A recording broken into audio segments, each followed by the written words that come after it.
Today's universe is breathtakingly awesome. Learn how God plans to make tomorrow's universe infinity times better. Next on The Key of David with Gerald Flurry. Greetings, everyone.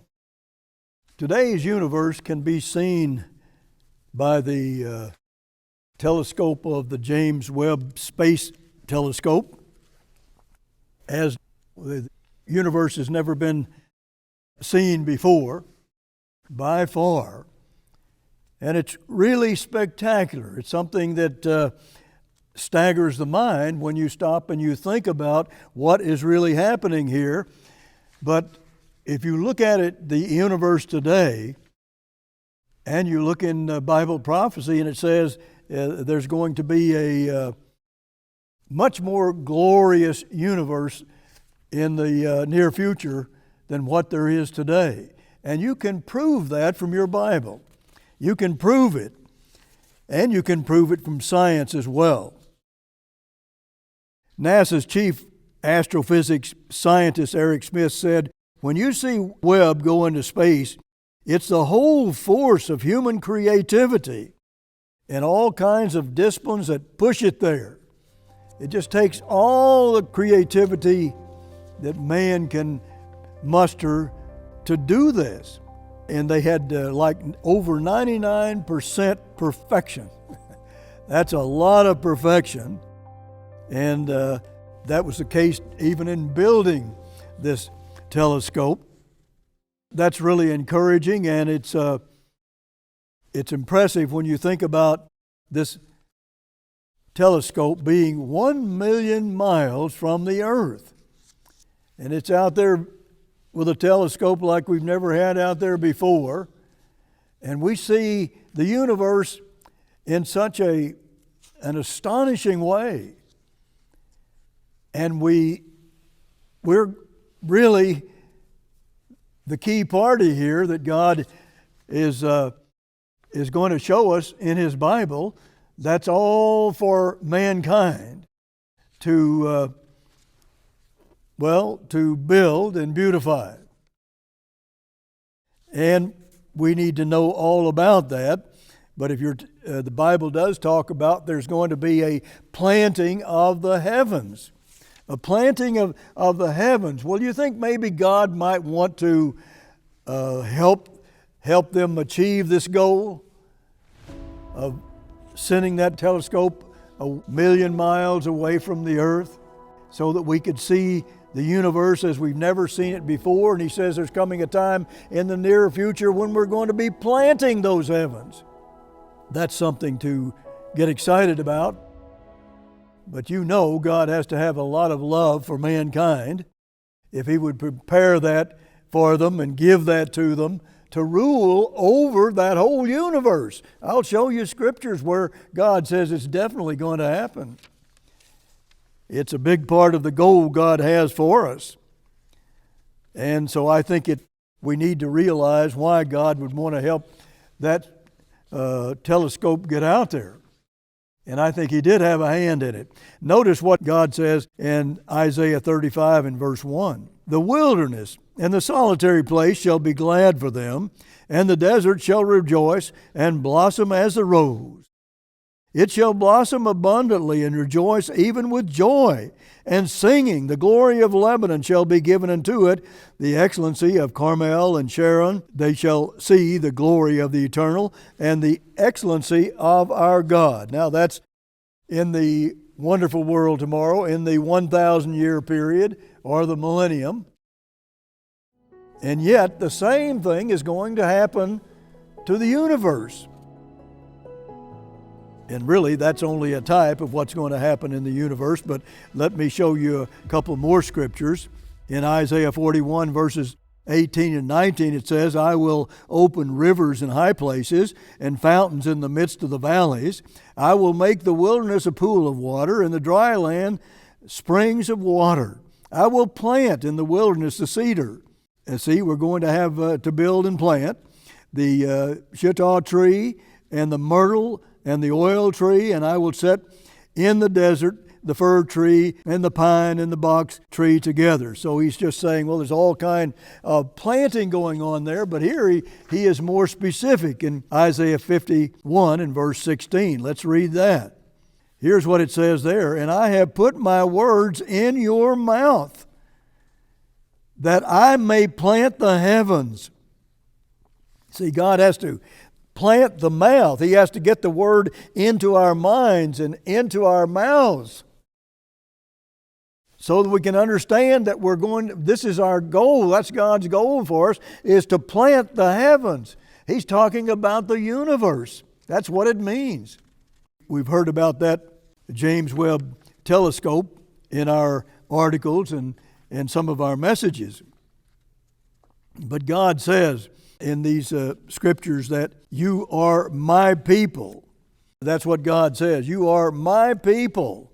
And if you look at what David said a couple of times was near his death, he said repeatedly, I have set my affection to the house of my God. I've done all of this work preparing everything for Solomon when he builds a temple, but David prepared for all of it. He wanted to build it, and God said, no, I want your son to build it, but I want you to prepare it for him. And David was very happy to do that. And he talked about my God. He really was close to God. He didn't just talk about God, he talked about my God, my God. And we all should be talking that way as well.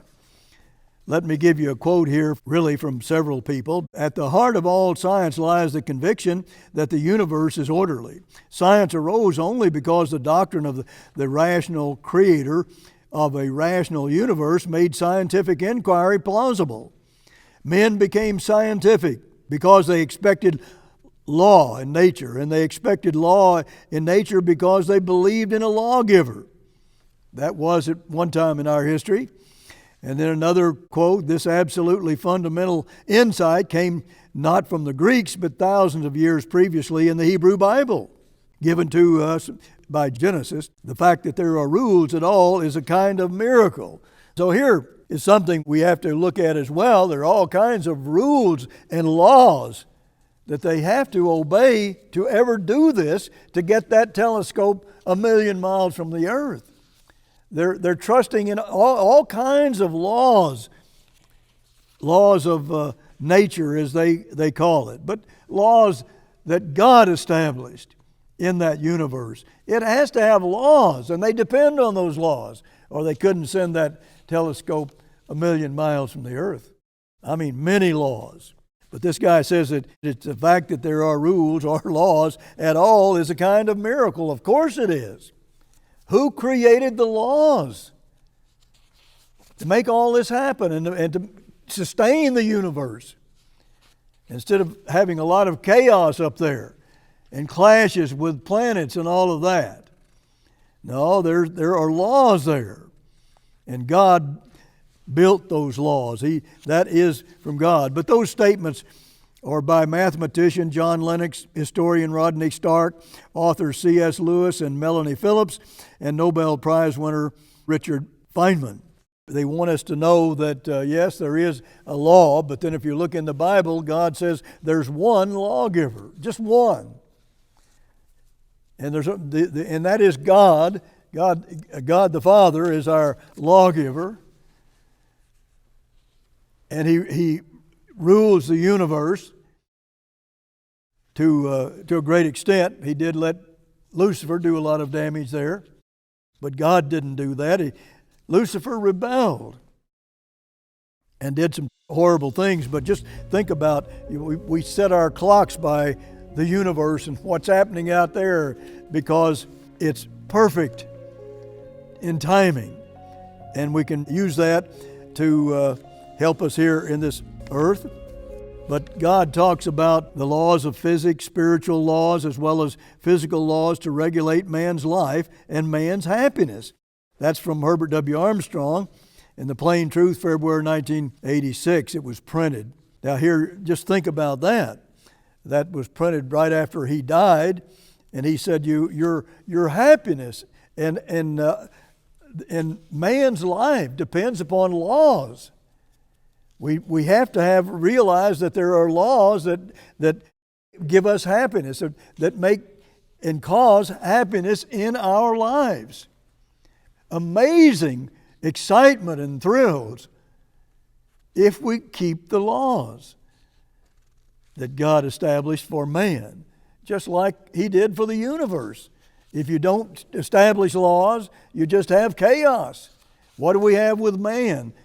Chaos. What do we have in the universe? Laws. Even though there's been damage there, God allowed that to teach us a lesson.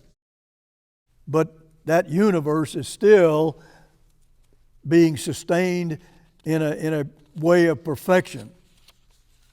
God wasn't about to let Lucifer destroy that universe, but he did a lot of damage to it. He allowed that to try to teach us a lesson. The patriarch Abraham was a man that knew a lot about the universe, and he studied the stars and the planets, and really was quite a scientist himself. And he learned a lot about that great universe. God wants us to know about it, and that's why we have so much understanding in the Bible. God used men to establish that. But only a few, because only a few would obey Him. Notice this. The philosopher Anthony Flew progressed from being Britain's most renowned atheist to a religious believer through a pilgrimage of reason, he said, quote unquote. What he found particularly compelling was evidence of the fine-tuning of the universe. From this, he concluded that the laws governing the universe has been crafted to move it toward the sustenance of life, and that all the arguments seeking to explain this away were hopelessly flawed. And that's from Melanie Phillips' The World Turned Upside Down. But see, again, when you think about precision, well, when you get into what these men are doing to get that telescope out there 1 million miles from the earth, that's a precision like you've never known before. You've never seen it. And it's all because of laws that God established. It's all because of laws. And God is trying to teach us that there are laws in everything. There's chaos all over this earth and danger all over this earth because men don't heed God's warning message. They won't listen to God. They want to do it their own way, and then they have a religion that is often not God's at all. If they're not very careful, that's always going to happen. Here's another quote I want to read to you. The really amazing thing is not that life on earth is balanced on a knife edge, but that the entire universe is balanced on a knife edge. It's all precise like you've never ever known before. See, but there's a lot that we know and that we can know, that man can know, but there's also the unknown, and only God can reveal that to us. What is the unknown out there? There's a lot of unknowns, but the Bible makes that clear what it's all about. There's no unknown there if you look to God's revelation, and He has revealed it to us, but we won't accept it in most cases. So anyhow, there are more and more scientists that are having this view of the universe. They're accepting more of God's Word all the time. Let me just give you a few bullet points here on this cosmos and how it's just right for us to live here. Here's one. It is a perfect distance from both sun and moon to have a stable, predictable orbit. 24-hour days ensure Earth's entire surface is properly warmed and cooled every day. You may not think much about that, but here is some of that precision that is there because of laws. As it is, our atmosphere allows just the right amount of radiation to keep us warm, but not kill us. This is from Joel Hilliker in his booklet, Our Awesome Universe. And we'll offer you a copy of that at the end of this program. And all of our literature is free. But notice another point. Earth's metal core produces a magnetic field that protects the surface from radiation from space. Another, humans need 27 elements, including carbon, oxygen, nitrogen, phosphorus, potassium, sodium, from the copper to live. Earth has just the right mix of them. Now, isn't that amazing? I just have many more of these, and I hope you'll just write for the booklet. I don't have time to go through all of them, but there's about beyond 20 of them there, I believe. Notice Romans 1, verses 19 through 20. Notice what God says, and He expects of us, because that which may be known of God is manifest in them, for God has showed it unto them. For the invisible things of Him from the creation of the world are clearly seen. You can see the invisible things by seeing what God has done. His creation, you can see the invisible behind it, because nobody but God could do what has been done. Not even close. And it certainly wouldn't happen through evolution. Never. Not in trillions and trillions of years or all eternity. It would never happen. These invisible things of Him from the creation of the world are clearly seen, being understood by the things that are made, even His eternal power and Godhead, so that they are without excuse.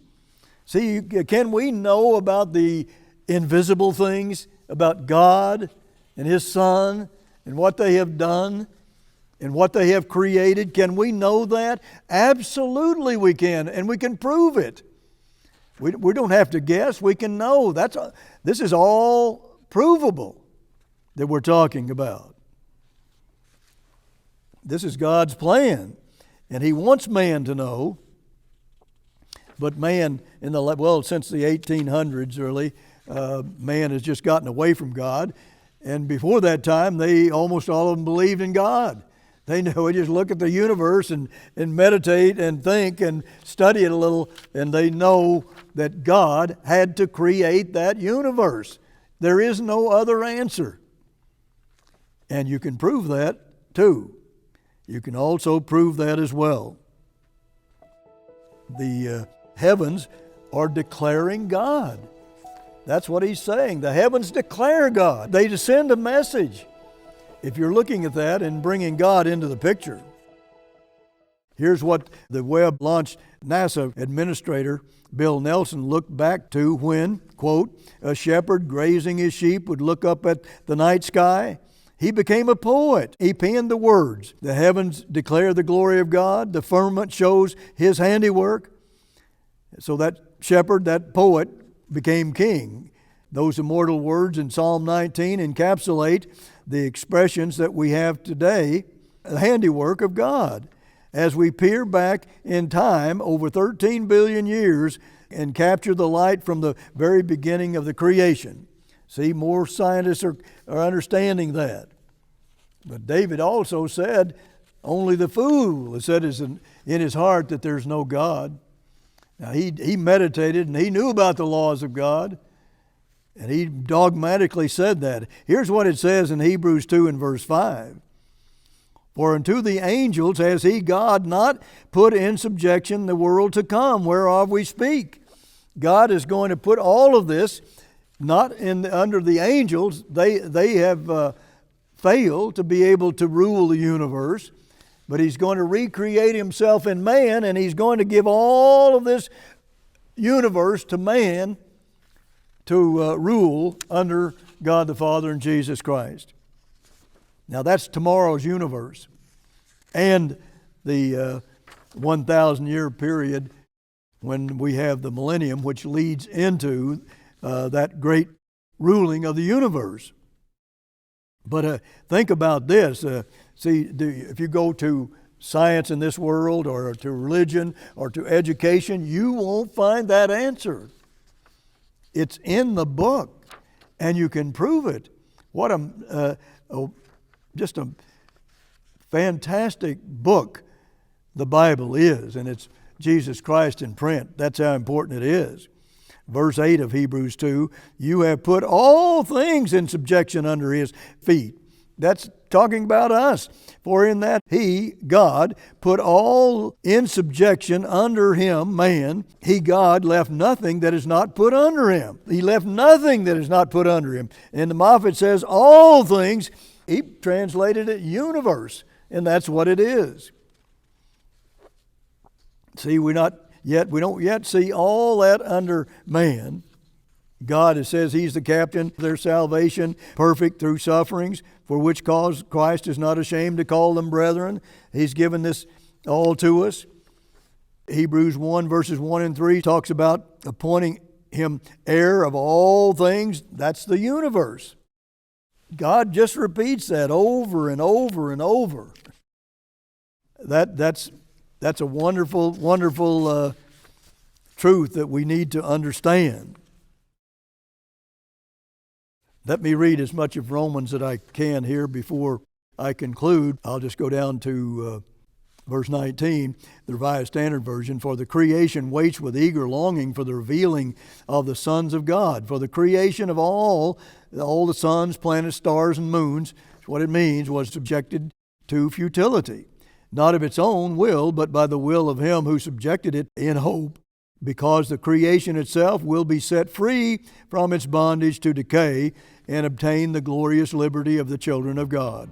We know that the whole creation, their stars, suns, moons, are now in decay and futility. How did that happen?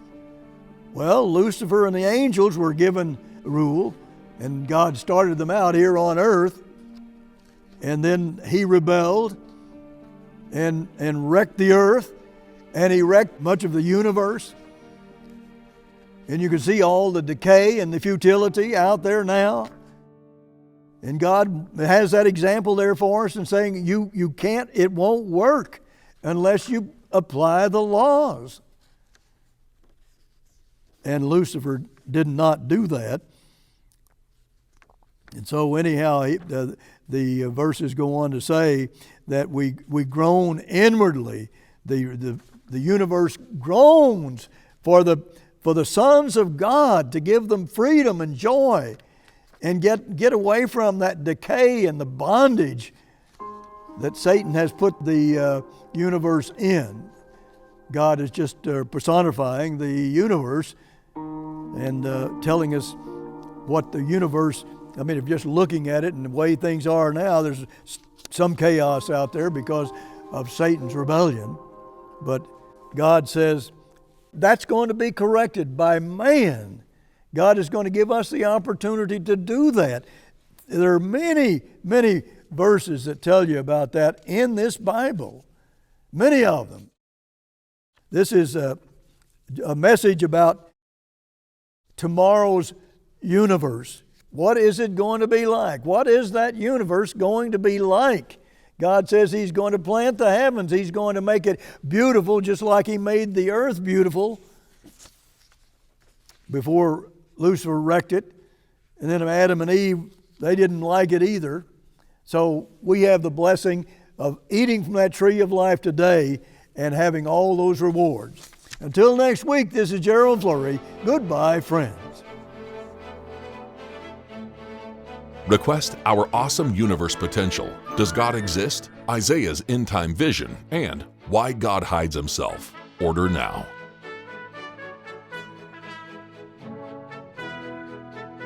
The preceding program was a paid presentation of The Key of David, brought to you by the Philadelphia Church of God.